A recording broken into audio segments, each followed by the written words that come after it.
So today we're going to be taking a look at a piece of software, a plugin, Dehancer Film Emulation plugin for Photoshop, and whether this plugin can fit into my workflow. Disclaimer, I am in no shape or form saying that this plugin is a replacement for actually shooting film. I just wanted to test out this plugin and see if I can add this plugin into my current workflow. I am a huge fan of film photography, and I have got some friends who do this and does it fantastically.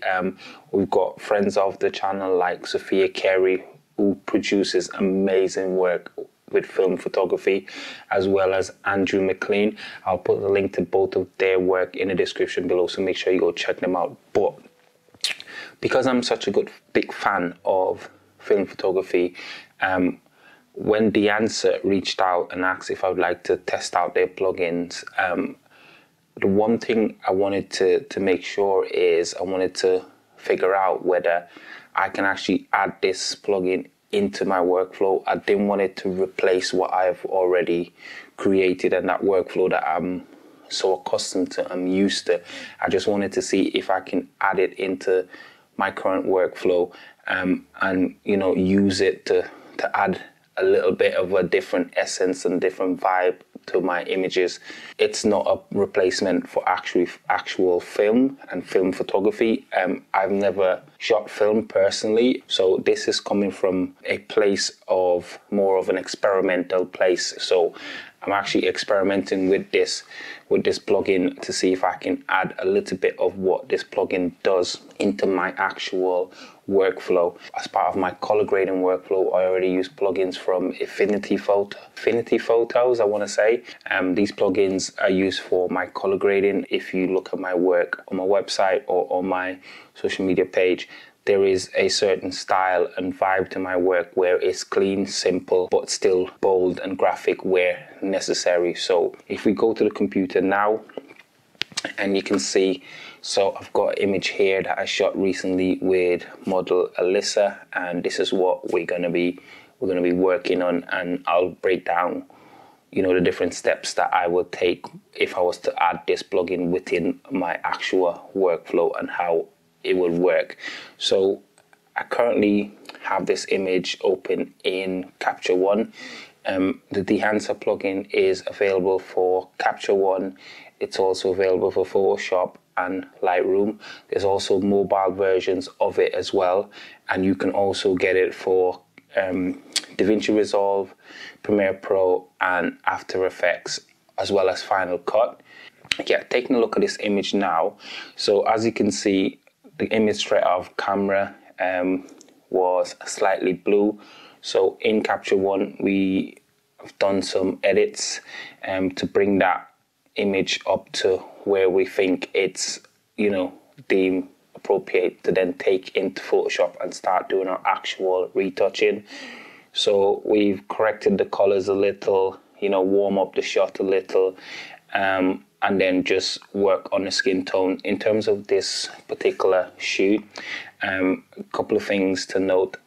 So this shoot, I shot this using continuous light as well, and I also use a combination of filters, which gives us the gleamy effect that you can see on the dress. So it's a bit of a shiny dress, and we use a star point filter to help us, accentuate that gleamy effect a little bit more. So basically what it produces is little starry effects on areas where when the light actually hits it reflects back into the camera and it looks like it's like a star.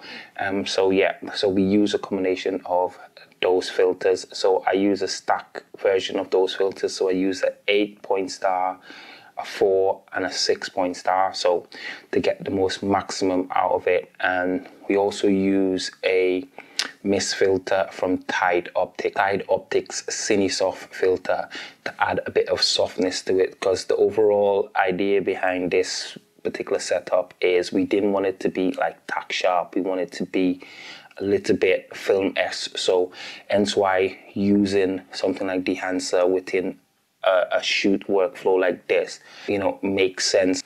So the first thing we're going to do is we're going to take that image straight into light. So you can go straight into the Dehancer plugin because it's a standalone plugin from Capture One. But we're going to go into Photoshop first. I'm going to break down how I set up my workflow when it comes to editing in Photoshop. So I'm going to open that image in Photoshop.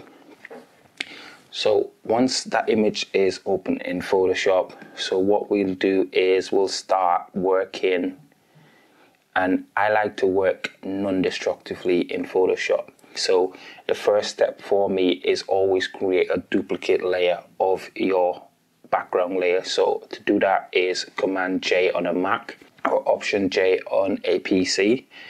So this way, if I do make a mistake on this particular layer, then at least I can go back and change. I also use a Wacom tablet, which I use the Wacom Intuos. So I use that tablet along with this pen because I find it much more convenient for what I do and how I edit and my workflow, and I've used it for years now and I loved it, so we're going to be using that.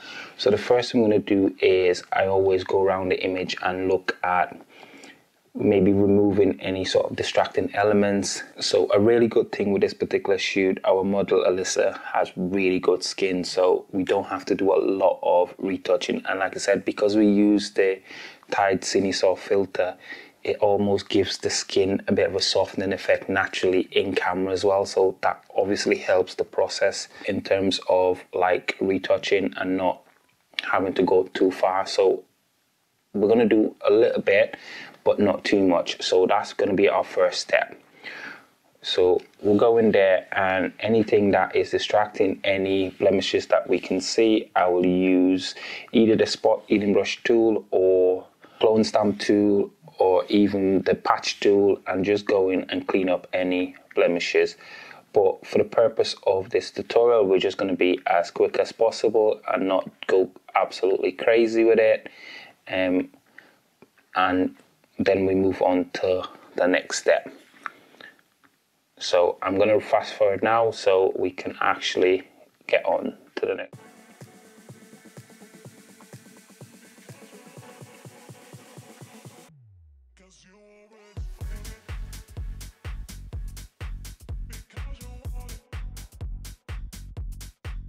So now that we've done that, next part of my retouching workflow, I usually then go in and I will do frequency separation.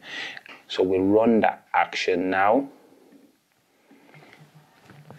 and it will pop up a window of how much blur you want. You can see how that's going to affect the skin, etc. from here. So you click on that and that will create that layer for you, those two layers. So basically what it does is separates the high layer or the texture layer from the color layer, so the high layer from the low layer, and then you can work independently on each layer to do any final adjustments, etc. I also use the mixer brush technique, go onto our low layer, and with our mixer brush selected, I've got it, my settings are the wetness of 12%, load of 19%, mix of 11, and we also have a flow of 14. And this is going to help me like do gradual build up rather than just go in one brush and get everything done. So you can work slowly and non-destructively. So our hardness to be at 0, and we make the brush roughly the same size of the area. What you basically do with the mixer brush is you're blending out those uneven tones between light and dark and light, depending on where you're brushing. So be careful, be gentle with it. So we're going to go in there now and just even out those tones quickly, and then I'll get back to you guys. So let's go in.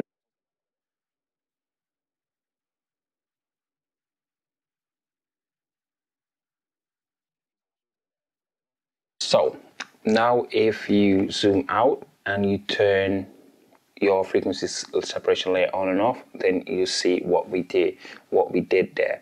So the next stage, what I then do is I will now create a stamp visible layer with everything that I've already done once I'm happy with it. So what this means is that everything that I've already done will then now go into a new layer. So you do that by clicking Shift, Option, Command E, and that will create a stamp visible layer. So if I turn everything off below and I turn that layer on and off, then you see the difference we make. And again, we talk about working non-destructively. This is what I mean. We now create another duplicate layer of that stamp visible layer by clicking Command J or Option J. This is the fun part, and this is where Dehancer comes into play now. So the next gradual step now is the color grading. So we're going to the infinite color presets actions, and we're gonna use the one I always go to, and I'll show you how I use this, but then I'll compare what I would do with in terms of with Dehancer. So what I would usually do is, now I'll go in and I would run that action, and it will pop up and it will run through, and as you can see, it usually come in at about a 25% opacity, and you can see how it warms up the image. That particular preset that I use the warm tone one, which is one of my favorite, and which is one I use with every single job that I do. So I use the warm tone version, but I tend to bring it back a little bit and then start working my way up till I'm satisfied. So if you go all the way to 100, it just looks crazy.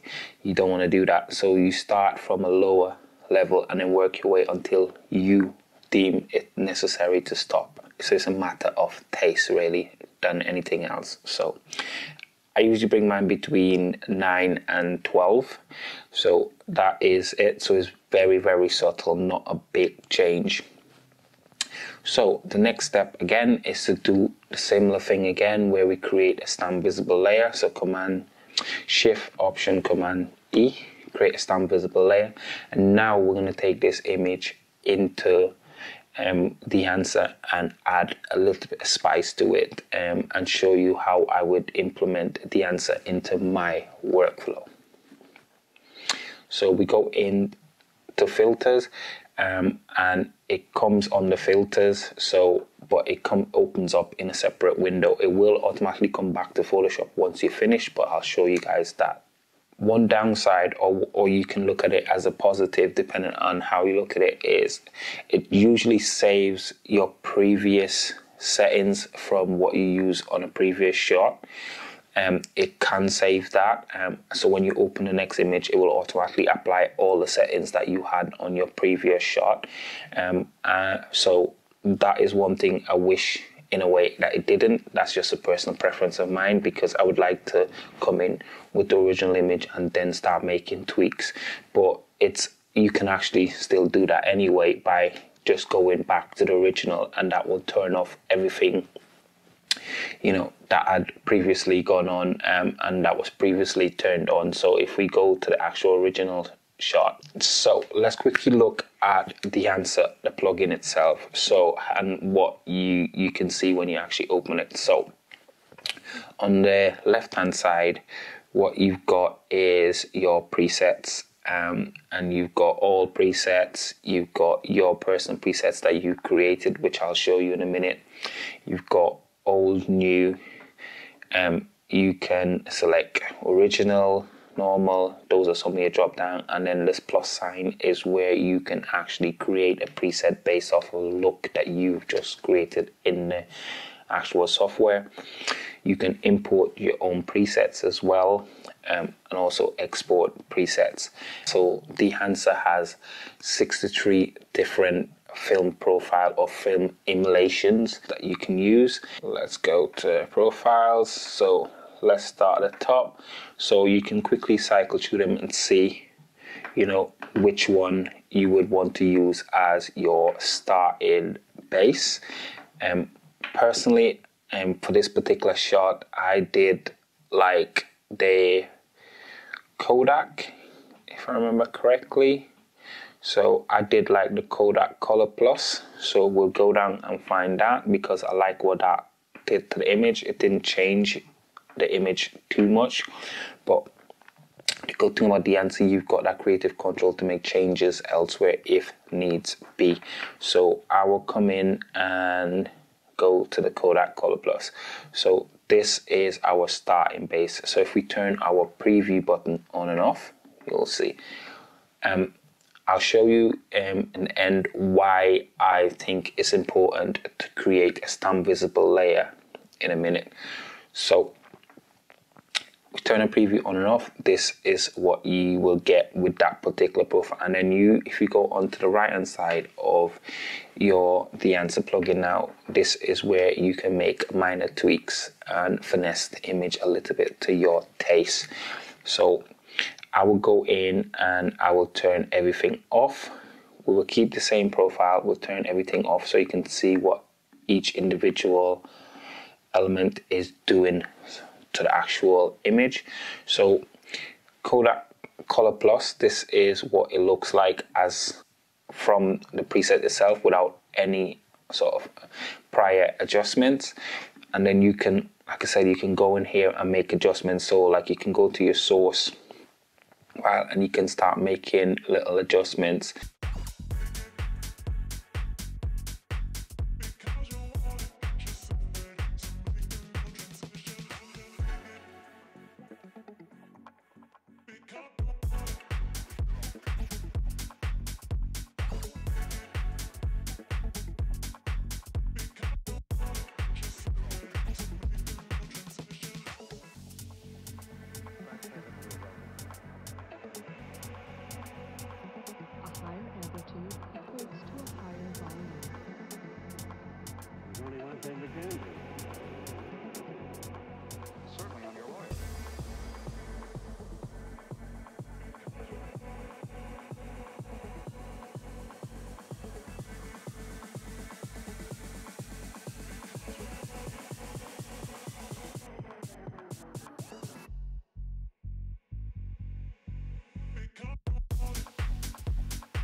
Go.